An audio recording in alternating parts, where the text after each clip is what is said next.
Welcome to Frances Reads the Bible with me, Frances Okeke. I'm still in Genesis, so I'm moving on to Genesis chapter 4. Disclaimer as always, I am not a pastor, minister, or any of the positions in the church today. Um, I have a series called Young Single Christian Sex Talk, and there I talk about sex in the Bible. When you read Bible versions like King James Version, they say he went in and knew her or knew his wife when it has to do with husband and wife in the Bible. Then when it has to do with people who are not married, they say he laid with her. Well, if you watch the series, it's all there. So Adam had intercourse with his wife and she became pregnant. His first child was called Cain, which meant to acquire or acquired. Because like she said, she got the child by through God's help. Then she later gave birth to another son named Abel. You know, we all know Abel was a shepherd and Cain was a farmer. And a lot of people say, oh, Eve gave birth to all the people on earth. No, it took her a while. Well, we're going to see it down the line. Imagine, because it just feels like people think she just spread her legs and she was just giving birth in the hundreds every day. She was just giving birth every day. It takes a human being 9 months, you know, to conceive, and then one child pops out. She had two sons. We talk about because she was popping babies that way.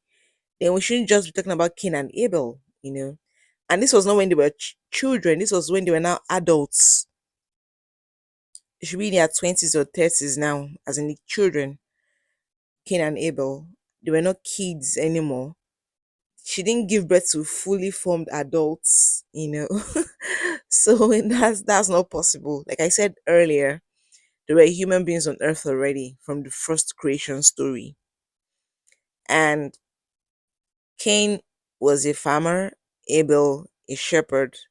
So Cain, I'm just trying to imagine the kind of harvest he had, you know, and he brought an offering, some of the harvest offering to God. What he offered must not have been his best for God to have rejected it. Then Abel brought the first lamb born to one of his sheep. God was pleased, gave God the best parts as an offering, and God was pleased with the offering. Cain's offering must not have been his best parts. You hear men of God, men and women of God who say, don't be like Cain, give everything you have to God. No. Cain had a lot, he had a whole harvest, and he brought some. But the some he brought was not his best. And he must have given God maybe the spoilt ones, the ones he didn't want to sell in the market, the ones he could easily discard. That's what he brought as his offering. Not that he brought everything to God. See, even Abel brought the first lamb born to one of his sheep, not all his sheep, born to one of his sheep. People kind of like to say, no, God, God do not do this unless you bring everything. God do not, like it's a transactional relationship. God does not need our wealth. He does not need, your money. He just needs you to give him your best. And your best does not mean you bringing everything. When you're giving to God, give with what heart are you giving? I think as always, these are my thoughts about a lot of things. Yes, that's what I think. So that's what happened to Cain and Abel. But then God rejected Cain's offering, and Cain was furious. He was angry. Then God even warned him. He said to God, God said to Cain, why are you angry? Why that scowl on your face? If you had done the right thing, you'll be smiling. And the right thing meant giving God, you know, good a good offering. Not all his offering, not all he had, but something good. But because you have done evil, sin is scratching at your door. It wants to rule you, but you must overcome it. God even warned him. Try to advise him. The evil that was crouching at his door, the sin that was scratching at his door was he was angry. And that's what I've noticed. When you're angry, when you're bitter about something, it leads to other sins if you don't deal with that anger. That's why Book of Proverbs you even say, "Don't let the sun go down on your anger." He was angry, and anger leads to other sins. It leads you to do something. The anger propels you to commit sin, which is worse.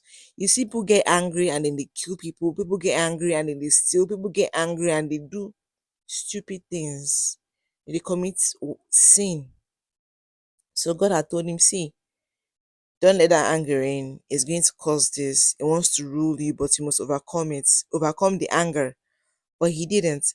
Another thing that I noticed here that is so interesting in this chapter is how the whole family was still in tune with God.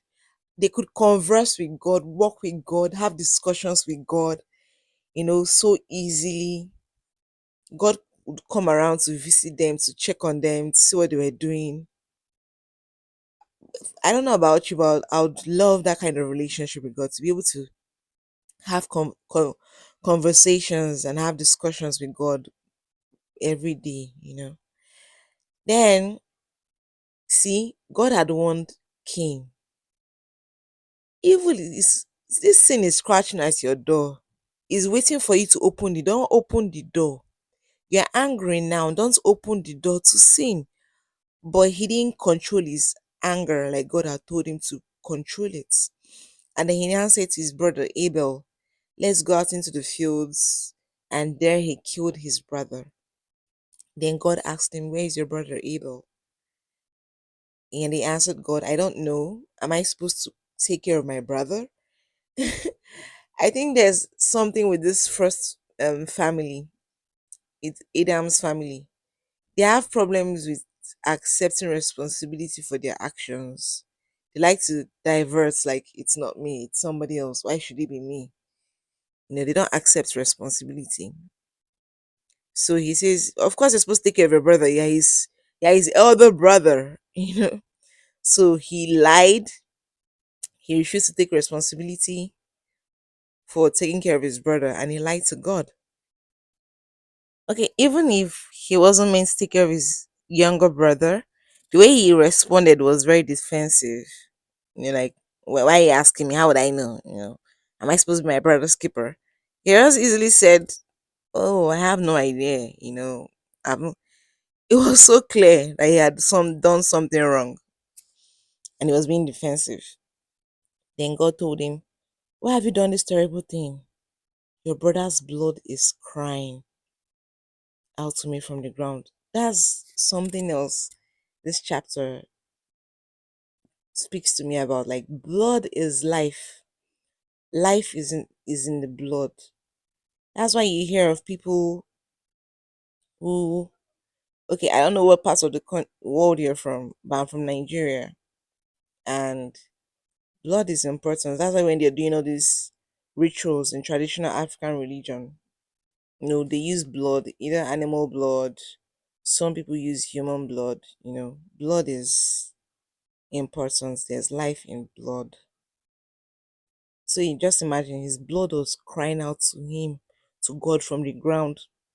I imagine the blood of so many babies that are taken out in abortion, and blood of people who get killed by other people. So blood speaks against people, and blood, there's something we believe in my culture, Igbo culture, that blood, when you kill someone, that person's blood can speak against your generations, like not just you, but your children, children, children, children's children. That's the importance of blood. Then God placed a curse on Cain, and said if you try to sow that, the land will no longer accept him anymore. And that's why it's like the land is a living thing. Earth is a living thing. It won't accept your farming anymore. Even the land, the earth was not going to produce anything for him anymore, because he had killed his brother. He had shed blood. And then you see now, Cain is saying, "Oh, if he becomes a wanderer on the earth." Look at verse 14, the last sentence. "And anyone who finds me will kill me." You see, if Eve was the one who'd given birth to everyone on earth, which I have dispelled that notion already, who are the anyone who are going to find him, who is going to find him and kill him? Won't they know there is like, oh, that's Cain, that's my brother, and I have to kill him? But who had this any remember on earth at that time, people had one language, you know. And it's like, oh, if I go anywhere now, so anybody that finds me is going to kill me. That's to tell you that there were people on earth, according to the first creation story I spoke about in Genesis chapter 1.